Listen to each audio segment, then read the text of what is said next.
Haemorrhagic cyst को आप घर पर कैसे ठीक कर सकते हैं, इस वीडियो में मैं आपको ये बताऊंगी। मैंने हेमरेजिक सिस्ट के 2 वीडियो बनाए हुए हैं। ये फर्स्ट पार्ट जो है उसमें मैंने ये बताया हुआ है कि हेमरेजिक सिस्ट होती क्यों है, और ये सेकंड पार्ट है जिसमें मैं आपको ये बताऊंगी कि हेमरेजिक सिस्ट को आप घर पर कैसे ठीक कर सकते हैं। तो मैं doctor Preeti Garg, 12 years of infertility experience, आज मैं आपको ये बताने वाली हूँ कि हेमरेजिक सिस्ट को कैसे ठीक किया जा सकता है घर पर।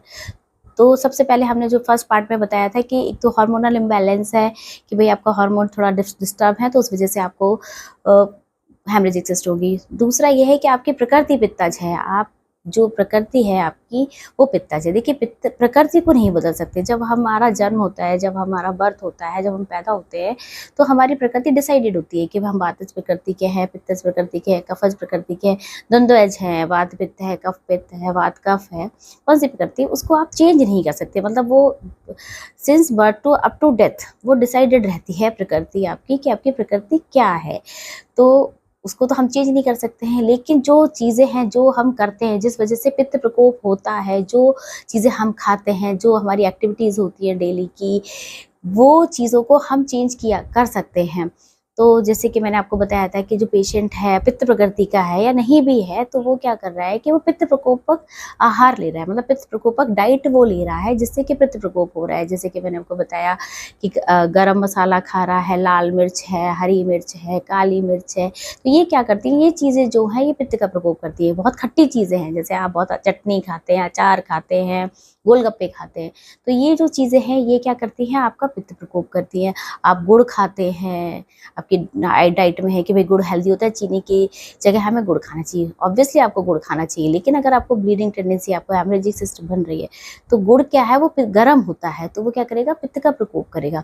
अब बाजरा खा रहे हैं, सर्दियाँ हैं, आपने बाजरा आया, आप बाजरा खा रहे हैं, तो बाजरा भी क्या करेगा, वो उष्ण होता है, गर्म होता है, तो वो भी पित्त प्रकोप करेगा। आप नॉनवेज खाते हैं और आप फिश खाते हैं, फिश जो होती है वो भी उष्ण होती है, एग है आप खाते हैं वो भी उष्ण होता है। तो आपको जो ये है ना कि आपको ये फिश नहीं खानी है, आपको एग नहीं खाना है, आपको बाजरा नहीं खाना है, आपको गुड़ नहीं खाना है, आपको गरम चीज़ें नहीं खानी है, गरम मसाला नहीं खाना है, लाल मिर्च है, हरी मिर्च है, काली मिर्च है, ये आपको नहीं खाना है, आपको चटनी नहीं खानी है, लहसुन नहीं खाना है। देखिए, जैसे कि मोमो खाते हैं ना, मोमो बहुत स्पाइसी होता है और उसमें लहसुन की चटनी साथ में आती है, तो वो आपको नहीं खाना है। मोमो में ऐसा नहीं है कि मोमो की वजह से हो रहा है, लेकिन क्या है, आप पनीर मोमो खा सकते हैं, लेकिन उसके साथ जो चटनी देते हैं ना वो बहुत स्पाइसी होती है। तो वो जो चटनी है, आप स्पाइसी फूड खा रहे हैं, तो वो क्या करेगा, आपका पित्त प्रकोप करेगा, और पित्त प्रकोप की वजह से जो होता है ब्लीडिंग टेंडेंसी होती है। तो नॉर्मल ओव्यूलेशन में ही क्या है कि कॉर्पस लुटियम जो है वो ब्लड से भर जाती है। इसलिए आपको कोशिश करनी है कि आपको गोलगप्पे नहीं खाने हैं, आपको मोमो की चटनी नहीं यूज़ करनी है, जो यूज़ में आती है लहसुन की चटनी, वो नहीं करनी है। और आपको लहसुन नहीं खाना, अगर आप बहुत लहसुन यूज़ कर रहे हैं, लहसुन भी गर्म होता है, तो वो भी पित्त प्रकोप करता है। तो अगर आपकी डाइट में बहुत लहसुन है, आप छौंका लगा रहे हैं लहसुन का, तो आपको लहसुन नहीं खाना है, वो ब्लड डाइल्यूटर भी होता है, तो वो धक्का नहीं जमने देगा खून का।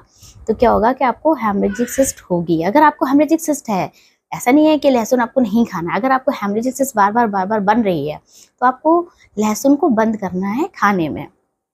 फिर एक और चीज़ होती है कि आपको, मैंने आपको बताया कि गुस्सा जो होता है पित्त प्रकोप करता है, तो आपको गुस्सा नहीं करना है, मतलब अपने दिमाग को शांत रखना है।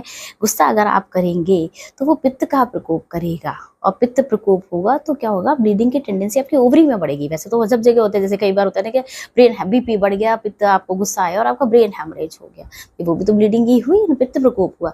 तो एंगर जो है वो आपकी बॉडी के हर पार्ट पर इफेक्ट करता है। तो अगर आपको हेमरेजिक सिस्ट हो रही है और आप बहुत गुस्सा कर रहे हैं, तो क्या होगा कि वो आपको हेमरेजिक सिस्ट को बढ़ाएगा। फिर क्या है कि आप जो है सिस्टर, जो ये तो मैंने आपको बताया कि भाई आपको क्या क्या नहीं खाना है। फिर ये है कि अब आपको खाना क्या क्या है जिसकी वजह से आपकी जो ब्लीडिंग टेंडेंसी है वो नहीं आए।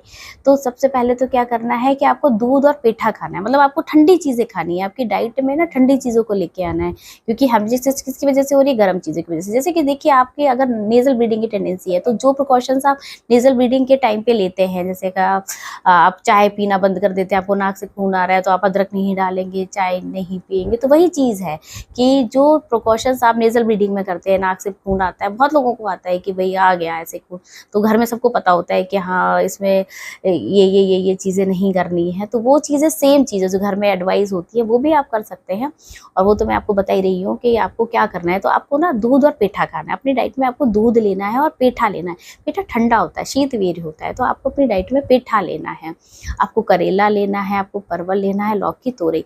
करेला परवल जो होते हैं ये तिक्त रस के होते हैं। तिक्त रस जो होता है पित्त का शमन करता है। तिक्त रस मतलब कड़वापन जिसमें होता है उसे तिक्त रस कहते हैं। तो ये क्या होगा कि आपको पित्त शमन करेगा। करेला है, परवल है, लौकी है। तो देखिए मेरे जितने पेशेंट होते हैं तो मेरी तो 3-4 तरह की चीज़ें होती हैं जब कोई भी डिजीज़ के लिए आते हैं, चाहे इनफर्टिलिटी के लिए, किसी चीज़ के लिए भी आए। तो मैं तो पेशेंट्स को ना 3-4 चीज़ें बताती हूँ। एक तो उनका डाइटरी मॉडिफिकेशन सही करती हूँ, डाइटरी सही कराती हूँ, उनका डेली रूटीन ठीक कराती हूँ, योगा कराती हूँ, साथ में मेडिसिन देती हूँ। ये 4 चीज़ें, 3-4 चीज़ें जो पेशेंट कॉम्बिनेशन के साथ करता है तो उसको रिलीफ मिलता है कि भई आप मेडिसिन तो ले रहे हो लेकिन आप कि जिस कारण से आपको हो रहा है वो डिजीज़, वो आप बंद नहीं कर रहे हो। जैसे मैं आपको बताती हूँ ना, हर बार मेरे हर वीडियो में निदान परिवर्जन आता है कि आपको बीमारी जिससे हो रही है वो चीज़ आप खाते जा रहे हो, आपको वो बंद करनी पड़ेगी चीज़।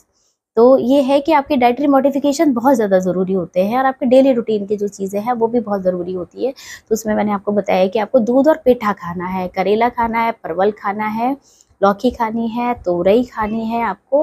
और अगर आपको हो हेमरेजिक सिस्टर तो ये जो दूब घास होती है ना, इसका रस आपको पीना है। ये भी शीतवीर होती है और ये कोगुलेशन करती है, ब्लड को रोकती है। तो आप ये खा सकते हैं। आपको जो है मिश्री खानी है, जो धागे वाली मिश्री होती है ना वो खानी है आपको। ये जो मिश्री आती है स्क्वायर स्क्वायर शेप की होती है वो वाली मिश्री नहीं, तो आपको डाइट में मिश्री खानी है धागे वाली। तो इससे क्या होगा, आपको डेफिनेटली जो आपकी बार-बार जो है क्या कहते हैं हेमरेजिक सिस्ट की टेंडेंसी है, जो आपको बन रही हैं वो आपकी नहीं बनेंगी।